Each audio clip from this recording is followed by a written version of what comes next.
Hey, it's James from Finney Electrical. On today's video, it's going to be a bitty one. There we go. So we're fitting a underfloor heating controller at this beautiful farmland. There we go. We've got a few other bits, so get in store for this. It's going to be a fun one.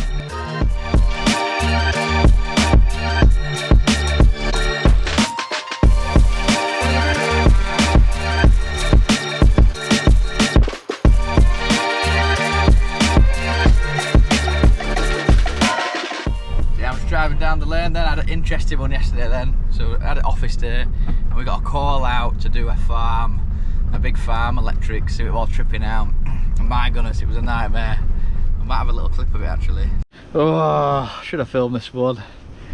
Farm, no power, hands are frozen. You don't want to know, farmers electrics. Anyway, back to the video. It was so wet, but yeah, we basically had to mess about. It was RCD off an RCD off an RCD off an RCD. So the runs were like 100 meters, and it was on like a 2.5 cable, and they were doing like a caravan and a big shed with loads of lights on, these big cow sheds. Oh my goodness, it was freezing, it was cold. I had to get electric fence working because the farmer disconnected it because he thought it didn't do anything. My goodness, it was an interesting day. So I'm quite pleased to be doing some indoors work today, should we say. Alright, so just going to bob into the job then. So you're going to see a take two. Alright, so just going to go into the job then. So what you're going to see is a controller, or just a square box with some cables in. It's disconnected, it basically set on fire, not good. So the old one burnt out, this is the new one. So essentially these are normally rated to about 16 amps then. So let's open him up. So, there we go, there's a little baby. Have a look at this then. It's basically just live and neutral to power it up, and then you got live. Well, you got live to power it up, and then you got your load. That's your live, your brown cable to your mat. Neutral, doesn't matter which goes where. And then you've basically got two terminals for a probe, which measures the temperature within the floor. So we're going to get this swapped over then. So we've got, well, you got the option of a floor probe and an air probe. Obviously, we're just going to use the floor probe. So it's going to wire into RT1 and RT2, so that's the floor sensor there, and then obviously neutrals, you see how they've come in, and then that's your supply coming in off an RCD into L, and that's your permanent live, then that's your heat max load then. So just to give you a nice visual there so you know what we're doing. So we got in there, so we've got that swapped over. So what you could see then is the cables coming in, which is your feed, and then you had your load going out, and then you had your probe, so you can see those cables there. So the feed went into feed, like we showed on the diagram, so it was live, the L and neutral, and then the mat went into N and the other L, and then the probe. So initially on the van I thought it was in series, like you'd wire them in series, but what that is you got a minus, and then obviously you got RT1 plus and RT2 plus. So obviously the RT or R1, I can't remember off the top of my head, but R1 was the floor probe. So we banged it in there in the settings, we got all that set then, and got the floor to be the probe. So initially when you set it up, it's set up to do air temperature, but you're not supposed to set it like that if it's a floor. You have to use the floor probe, because you don't want that overheating, do you now? There we go, so room temperature is 18 degrees, but obviously that's just because it's been in my hand.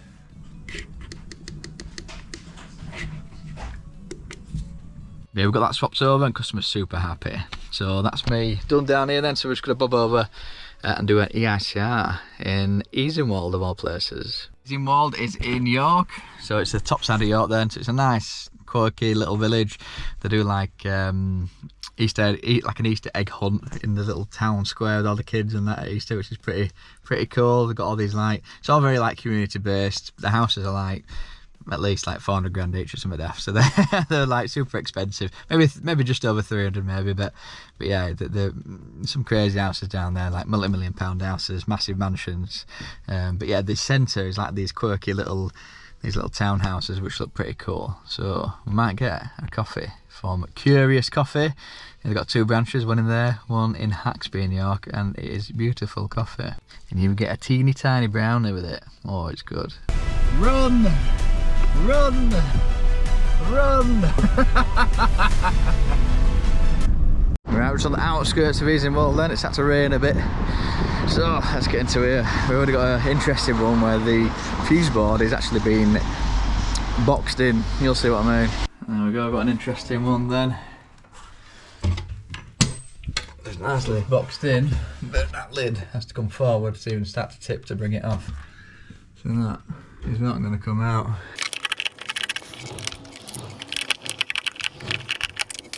Yes! Look at this.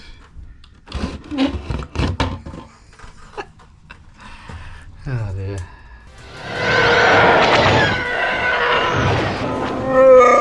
I am your father. Let's see what the fuse board's like then.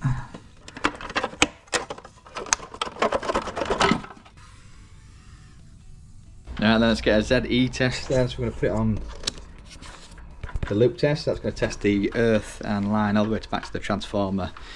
So I'm going to clamp that on the earth bar like so. And the line coming in and press test. Have a look. Should come out with a figure. There we go, 41 ohms, so it's a TT system, so that needs to be less than 200, so that's good. So let's do the RCD test next then. So it's going to test at 30 milliamps, well half, so 15 milliamps, 30 milliamps, and then 5 times that. So you only have to do 1 times now, so it's just going to be below a certain number, but we'll show you what that is. Every time it trips, you're just going to flick it back on, and then it'll do its thing, trip out. So it should do that 4 times on this tester. There we go. Yeah, so for 30 milliamp, it needs to land under 300 milliseconds, and you only have to test them 1 times now. Obviously, this just does test at 5 times, so on 0 on the cycle and 180 degree on the cycle. So you just write down your highest number then for 30 milliamps. So it's going to be 33.9, so that's way under 300 milliseconds. So that RCD has passed. Now let's go to a ring test next then. So we're going to test the socket circuit. So essentially the cable comes from the fuse board, goes around every socket and then comes back to here. So that's why there's 2 cables in there, if you see that. So we've got 1 and 2. So you've got 2 line cables there. I know it's very dark. What we're going to do is make sure it does go all the way around and back. So we're going to test the line all the way around, neutral and earth. So of course line and neutral go in and out, and it's the same conductor size. They should be roughly the same reading within 0.05. If it's way higher, then there'll be some loose connection somewhere, and we'll have to look into that. So we'll just zeroed the leads out then, so 0.00, and then we can get a test. Right, so we've got 0.20. I'm just going to reset this then. So that was the R1, a little R1. That's RN, so that should be very similar. 0.21, so yes, within 0.05, and then we're going to do the earths now, so it should be slightly higher because it's a smaller conductor size. Yeah, 0.45. So next we're going to do a thing called a crossover test. So you basically take the incoming line and connect it to the outgoing earth, and then the incoming earth and connect it to the outgoing line. There we go. So one of my crocodile clips has died, so I'm going to have to use the earth and put 2 crocodile clips on like this instead of these yellow leads. And I'm going to go around then and test, and you should have roughly the same earth reading all the way around, again within 0.05 of each other, something like that. Right, then with that connected up, then we're going to go around and get a test in every socket. So it comes up with a thunderbolt. It means you're not testing that because it's still live, but this should be a dead test. So 0.24, check the other side, 0.29, so there's a bit of a discrepancy, especially it's like these pinches that pinch on the earth pins, on the pins of the actual socket. So if that's a bit dusty or not as strong, you're going to get a worse reading, aren't you? So as long as it's within 0.05 each other, you're pretty good. So anyway, here's a good example. So 0.21, plug on the left side, 0.94, so there's some serious grease or something. So sometimes just in and out, cleans it off. It's getting lower, you see. So if it's in and out a few times, it'll probably reduce it down to that 0.21. There we go then, close enough, 0.23. So sometimes it's like grease or dirt on the actual pincers, if you want to call it. But if it's super high, it's probably suggests some loose connections. In that case, you'd want to swap it over so you don't get fires. Right, so we're just rattling off these tests then and entering it into the document. So obviously the maximum ZS for the breaker type is way over, that's why it's come up in red. So, because it's starting off at 41. So a normal house on a TNCS is normally around 0.25 or 0.34, something like that. And then you add on your circuit resistance, and it's supposed to land below this number which is this one here, so 1.09 for a 32. I've got to change these.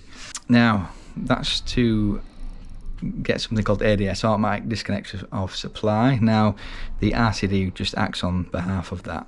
So the MCB should normally trip if there's like a short circuit or something like that. That's why the resistance needs to be nice and low, so it trips nice and fast. Or there's a high current which trips it. But on a TT system you haven't got that, so the RCD protection basically acts as automatic disconnection of supply, so it's safe essentially. So anything with a TT really should be RCD protected. Right, so we're just connecting up for lights now then, so we've connected the line and earth. Then we're just going to go around and get a test then. So if you look in here, we've got the earth there, we've got the line there. I've made sure all the switches are on so we can just test straight away. And then I'm going to, there you go, 0.92. Just going to write that down then, but obviously it's going to be added to the 41 point, whatever it is, 9. So it's not going to make much difference, but yeah. And then I'm going to go around with the R2 lead then, a wandering lead, poke everything metal, get like a good resistance at every switch and light and appliance, and that just gives us like 100% testing essentially. Yeah, we were just testing the outside building then. So yeah, there's 2 houses there, this courtyard here, and this is probably like the old crapper. So in the middle of the night, if there was a disturbance, you know, someone had to go. I won't fancy diarrhea here, would you? It'd be a bit of a nightmare. Yeah, 51.4 then. Lovely. It's weird seeing high readings, but you get it in villages. But yeah, the RCD is basically taking the brunt, well, all of the responsibility of automatic disconnection of supply, ADS. Right, we'll get that written down. Right, then the last thing then is just, I've checked the bondings and that. Water's, what is it? Plastic pipes, don't need to be earthed. Gas is all earth, and then it's just a wander lead now. Just going to go around, attach this onto the earth, the MET inside the board. Let's go around, get it in my tester, and just poke everything metal. Everything that's class 1 or metal should give me a reading. And if it's nice and low, then we're good. If you get like a high reading or I'm just getting no result, then we'll have to take that fitting down and look into it. Or there's metal switches everywhere. So I've had it where we've tested 10 switches and one of them it just happens to be old wiring, and we had to swap that over. And another company's come out and passed it 5 years before and said everything was fine. So it could be quite dangerous if that switch ever come live. It'd just sit there like a human fly zapper and kill them. It's just going around doing the 1 test then. So this one is earthed. However, you go to some, like this, no earth. You even put it in insulation resistance, nothing. So that's why you do 100% testing. I've got plastic back boxes, the earth's there, nothing to the front plate. And then this cable's popping out, look. That'd be dangerous, wouldn't it? Here we go, so we've got that rattled off then. So I'm just down in Retford, I think. It's down that way, something called Critch or Crick or something. Underneath Sheffield, so for a band practice sense, it's where the bassist lives. But yeah, it's a little quaint village then. Just doing a bit of music recording tonight then. Trying to get some tracks down then, trying to get like a little demo out, and then we're going to go to the studios and get it recorded, which would be pretty cool. So I'll have to be quiet now because I think they're recording. Without you, tell me. There we go, stands on it now. I just jumped on Kit. Scott's done his take, got a bit of you coming in. Yeah, mate. Got Stan playing a bit.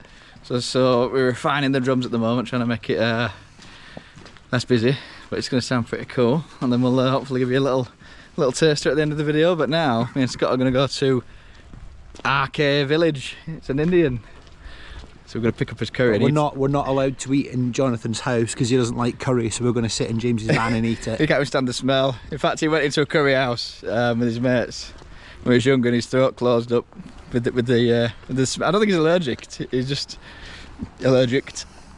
He allergic to my farts later on. Poor Jonathan. Right, we're in a bit of a predicament. I've got a big tub of curry. Yeah, I'm trying to eat a bit healthier. Less curries. Yeah. Yeah, my options are have a curry, I've got a big tub of curry, of rice. I don't know how I'm going to dish this out. Might have to just like spoon of rice in your mouth and spoon of curry in your mouth. Oh, absolute stuff. What do you think of that curry then, Scott? That was lovely. Oh, not bad that. Little chicken tikka masala, creamy. Not too bad. Luminous red, not too bad. It actually had some decent flavour. We'll take it.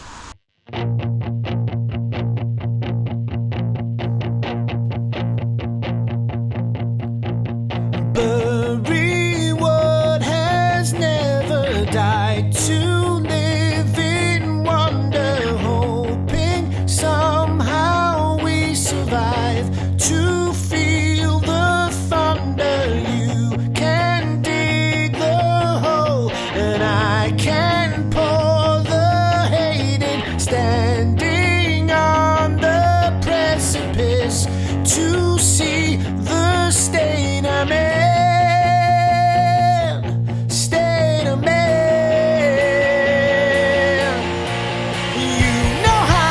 Twisted and I was drowning, would have pulled you in.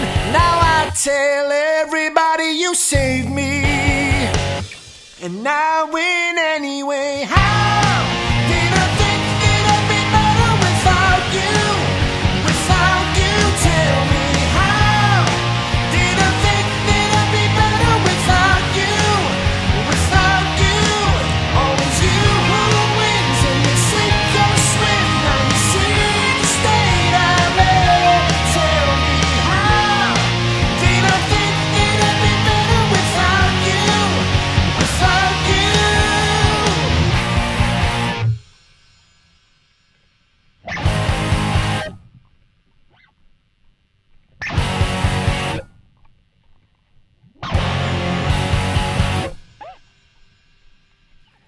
You won't let me out, but I won't let you win.